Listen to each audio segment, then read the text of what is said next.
سلام دوستان، وقت بخیر. این قسمتی که فیلمشو دارم میگیرم قسمت لنگ انگشتی های فولکاته.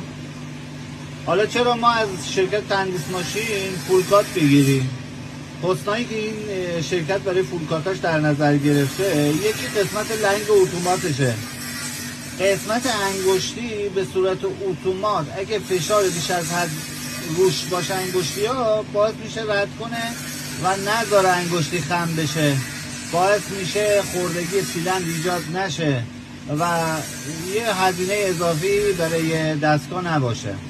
این یکی از حسناییه که سیستم انگشتی فولکات های تندیس ماشین داره. به اضافه یه حسن دیگه ای که برای دستگاهمون گذاشتیم سیستم سنسور هوشمندشه. تیشو رو اگه پاره بشه یا تموم بشه یا دور غلطه تیشو بپیچه، این سنسور دستور میده که دستگاه خاموش بشه. انشالله موفق باشید.